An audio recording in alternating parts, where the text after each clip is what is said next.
ഞാൻ doctor Biniya, Bethsaida homeo clinic, Kaloor. ഇന്ന് നമ്മൾ ഡിസ്കസ് ചെയ്യുന്നത് ഓസ്റ്റിയോപോറോസിസ് എന്ന് പറയുന്ന ഒരു കണ്ടീഷനെ പറ്റിയാണ്. ഇത് നമുക്ക് ഇതിനെ നിശബ്ദ കൊലയാളി എന്ന് വിളിക്കാം. കാരണം ഇത് ആദ്യകാലങ്ങളിൽ യാതൊരു വിധത്തിലുള്ള ലക്ഷണങ്ങളും നമുക്ക് തരുന്നില്ല. നമ്മൾ എന്തെങ്കിലും കാര്യത്തിന് എല്ലൊടിയുകയോ താഴെ വീണ് ഫ്രാക്ചർ ആകുന്ന ഒരു അവസരത്തിൽ ഡോക്ടറുടെ അടുത്ത് പോകുമ്പോഴാണ് നമുക്ക് ഓസ്റ്റിയോപോറോസിസ് ഉണ്ട് എന്ന് മനസ്സിലാക്കുന്നത്. അപ്പോൾ നമ്മൾ ആലോചിക്കുന്നത് ഏജ് പ്രോസസ്സ് ചെയ്യുന്നതിനനുസരിച്ചാണ് നമുക്ക് ഓസ്റ്റിയോപോറോസിസ് ഉണ്ടായത് എന്നാണ്. എന്നാൽ പല കാരണങ്ങൾ കൊണ്ടും ഈ ഒരു കണ്ടീഷനിലോട്ട് നമ്മെ എത്തിച്ചു കൊണ്ടുപോകും. അതായത് അതിന് പല കാരണങ്ങളുണ്ട്. അപ്പൊ അത് എന്തൊക്കെയാണ് ആ കാരണങ്ങൾ, ലക്ഷണങ്ങൾ, എങ്ങനെ നമുക്ക് അതിന് രക്ഷപ്പെടാം എന്നൊക്കെയാണ് ഇന്നത്തെ വീഡിയോയിൽ ഡിസ്കസ് ചെയ്യുന്നത്. ആദ്യമായിട്ടാണ് നമ്മുടെ ചാനൽ കാണുന്നതെങ്കിൽ ഷെയർ ചെയ്യാനും സബ്സ്ക്രൈബ് ചെയ്യാനും മറക്കാതിരിക്കുക. അപ്പൊ എന്താണ് ഓസ്റ്റിയോപോറോസിസ്?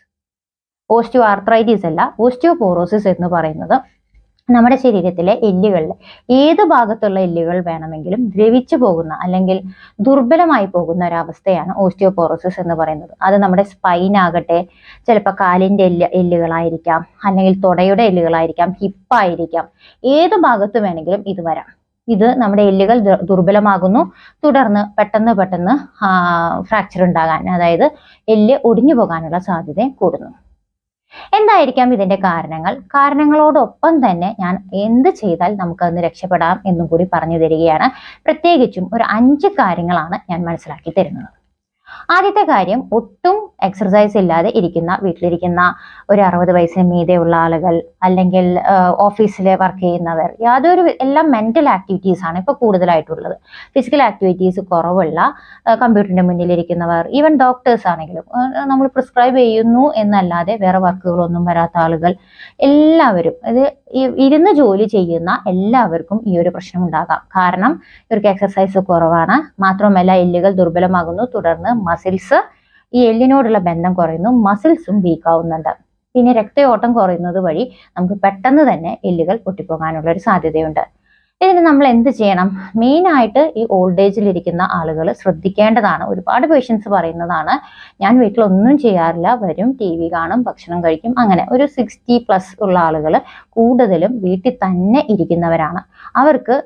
അവർക്ക് പറ്റുന്നതായിട്ടുള്ള ജോലികൾ ചെയ്യാതെ ആവുമ്പോൾ ഈ ഒരു കണ്ടീഷനിലോട്ട് പോകാറുണ്ട്. അതിന് പരിഹാരം നമുക്ക് ചെയ്യാനുള്ളത്, സാധാരണ ചെറുപ്പം ആളുകളൊക്കെ ആണെങ്കിൽ ഒരു 30 മിനിറ്റ് നടക്കുക, ഒരു ആഴ്ചയിൽ 3 ദിവസം വെയിറ്റ് ട്രെയിനിങ് എക്സസൈസസ്. അത് ജിമ്മിൽ പോയി ചെയ്യണമെന്നൊന്നുമില്ല, വീട്ടിൽ തന്നെ ചെയ്യാവുന്നതാണ്. കാരണം നമ്മൾ പണ്ട് ചെയ്തിരുന്ന ഒരുപാട് കാര്യങ്ങൾ ഇപ്പം മെഷീൻസ് ആണ് ചെയ്യുന്നത്. ഇപ്പോൾ അരയ്ക്കുക, പിന്നെ നമ്മുടെ വാഷിങ്, ഇതൊക്കെ നമുക്ക് മെഷീൻസ് ആണ്. അത് മാറ്റി നമ്മുടെ സാധാരണ രീതിയിലോട്ട് മാറുവാണെങ്കിൽ ഈ ഒരു വെയിറ്റ് ട്രെയിനിങ് എക്സസൈസ് തന്നെയാണ് നമ്മുടെ ഓരോ കാര്യങ്ങളും. പറമ്പിലെ പണികൾ, ഇതൊക്കെ നല്ല രീതിയിൽ വെയിറ്റ് എടുക്കേണ്ട കാര്യങ്ങളൊക്കെ അന്നുണ്ടായിരുന്നു. ഇന്ന് നമുക്ക് അതൊന്നും ഇല്ലാത്തത് കൊണ്ടാണ് 3 ദിവസമെങ്കിലും വെയിറ്റ് ട്രെയിനിങ് എക്സസൈസസ് ചെയ്യണം. അത് നമ്മുടെ മസിൽസ് ബെറ്റർ ആക്കുന്നു. അതുപോലെ ഒരു കാര്യം കൂടി ചെയ്യണം, എല്ലാ ദിവസവും രാവിലെ ഒരു 10 മുതൽ 20 മിനിറ്റ് വരെ സൺലൈറ്റ് കൊള്ളണം. വെയിൽ അത്രയും ആവശ്യമാണ്. അതിൽ നിന്നും വൈറ്റമിൻ ഡി കിട്ടുന്നു. വൈറ്റമിൻ ഡി മാത്രമാണ് കാൽഷ്യത്തിനെ ആഗിരണം ചെയ്യാൻ സഹായിക്കുന്നത്.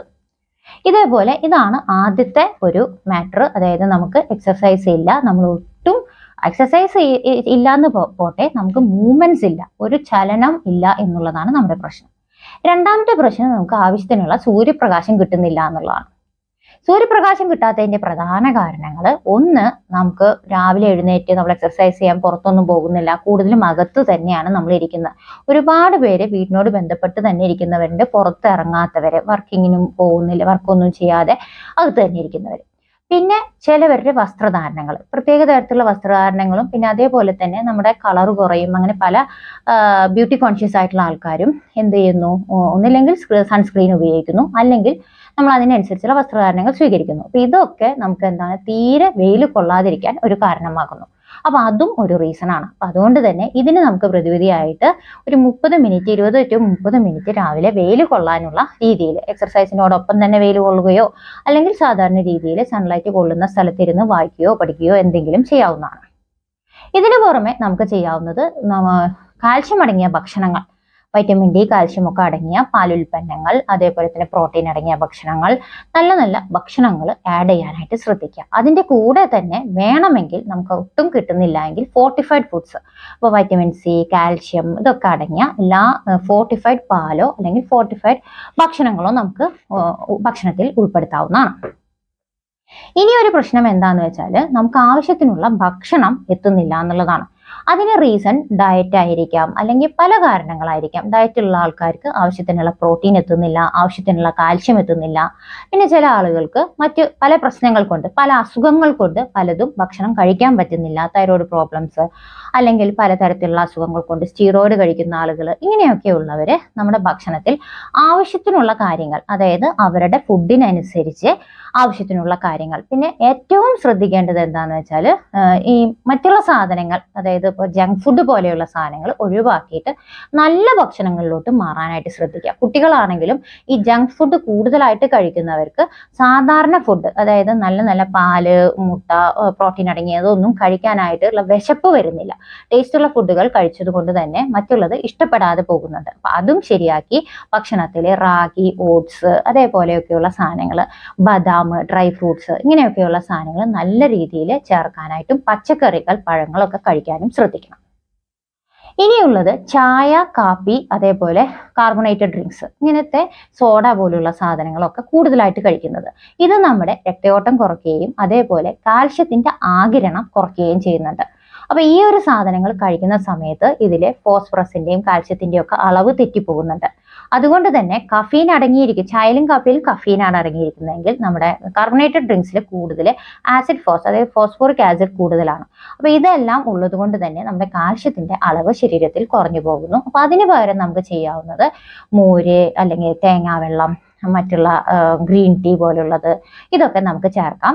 കാപ്പി കുടിക്കുകയാണെങ്കിൽ ഒരു മാക്സിമം ഒരു ദിവസത്തിൽ 2 നേരം കഴിക്കാം. അതിലും കൂടുതൽ കാപ്പി ഉപയോഗിക്കാതിരിക്കുക. ഇനി ഇതൊക്കെയാണ് ഏറ്റവും പ്രധാനമായിട്ടുള്ള തെറ്റുകൾ നമ്മൾ ചെയ്യുന്നത്. പിന്നെ ഏറ്റവും കൂടുതലായിട്ട് ഇത് വരാനുള്ള സാധ്യത, ഈ ഓസ്റ്റിയോപോറോസിസ് കൂടുതൽ വരുന്നത് 45 വയസ്സിന് മുകളിലുള്ള ആളുകൾ, പിന്നെ മെനപ്പോസ് കഴിഞ്ഞ സ്ത്രീകളിൽ ഇത് കൂടുതലായിട്ട് കാണാം. പിന്നെ സ്റ്റിറോയിഡ് പോലുള്ള മരുന്ന് കഴിക്കുന്നവര്, അതേപോലെ തൈറോയിഡ് പ്രോബ്ലംസ് ഉള്ളവര്, വെയിൽ ആവശ്യത്തിന് കിട്ടാത്തവര്, പിന്നെ അതേപോലെ തന്നെ എക്സർസൈസ് ചെയ്യാത്തവര്, ഇത്രയും ആളുകളിൽ ഇപ്പൊ ഞാൻ പറഞ്ഞതിൽ ഒരുപാട് കാര്യങ്ങൾ നമ്മൾ ചെയ്യുന്ന തെറ്റുകളാണ്.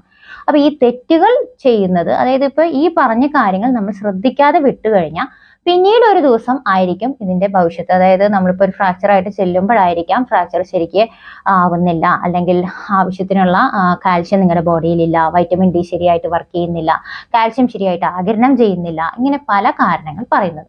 ഇനി ഇതിനെല്ലാം പുറമെ, ഇപ്പൊ ഈ പറഞ്ഞ കാര്യത്തിനെല്ലാം പുറമെ മദ്യപാനം, പിന്നെ പുകവലിയൊക്കെ ഉള്ളവരിൽ ഏറ്റവും കൂടുതലായിട്ട് കാണുന്നതാണ് നമ്മുടെ കാൽഷ്യത്തിന്റെ ആഗിരണം വളരെയധികം കുറയുന്നു. അതേപോലെ തന്നെ നമുക്ക് രക്തയോട്ടം കുറയുന്നു. അതുകൊണ്ട് പെട്ടെന്ന് തന്നെ ഈ ഒരു ഓസ്റ്റിയോപോറോസിസ് എന്ന് പറയുന്ന കണ്ടീഷൻ വരാനുള്ള ഒരു സാധ്യത കൂടുതലാണ്. അതുകൊണ്ട് തന്നെ ഈ ഒരു 2 കാര്യം, ആൽക്കഹോളും പുകവലിയും നിർബന്ധമായിട്ടും ഒഴിവാക്കാൻ ശ്രമിക്കുക. കാപ്പി, ചായ കുറയ്ക്കാനായിട്ട് ശ്രദ്ധിക്കുക. പിന്നെ ജങ്ക് ഫുഡ്സ് ഒക്കെ മാറ്റിയിട്ട് നല്ല രീതിയിലുള്ള ഭക്ഷണങ്ങൾ കഴിക്കാനും ശ്രദ്ധിക്കണം. ഇതൊക്കെ നോക്കുകയാണെങ്കിൽ ഈ ഒരു പ്രശ്നത്തിൽ നിന്ന് പെട്ടെന്ന് തന്നെ, അതായത് പെട്ടെന്ന് രക്ഷപ്പെടാം എന്ന് പറഞ്ഞാൽ നമ്മൾ അറിയാതെ തന്നെ നമ്മൾ അതിലോട്ട് പോകാതെ ഇരിക്കാം. ഒരു ഫ്രാക്ചർ വന്നിട്ട് നമ്മൾ അത് മനസ്സിലാക്കുന്നതിനേക്കാളും നല്ലതാണ് തുടക്കത്തിലെ തന്നെ നമ്മൾ ഇത് ശ്രദ്ധിച്ചുകൊണ്ട് നമുക്ക് മുന്നോട്ട് പോകാം. ഇങ്ങനെയുള്ള വീഡിയോസ് നിങ്ങൾക്ക് ഉപകാരമാകുന്നു എന്ന് വിശ്വസിക്കുന്നു. അടുത്തൊരു വീഡിയോയുമായി മറ്റൊരു ദിവസം.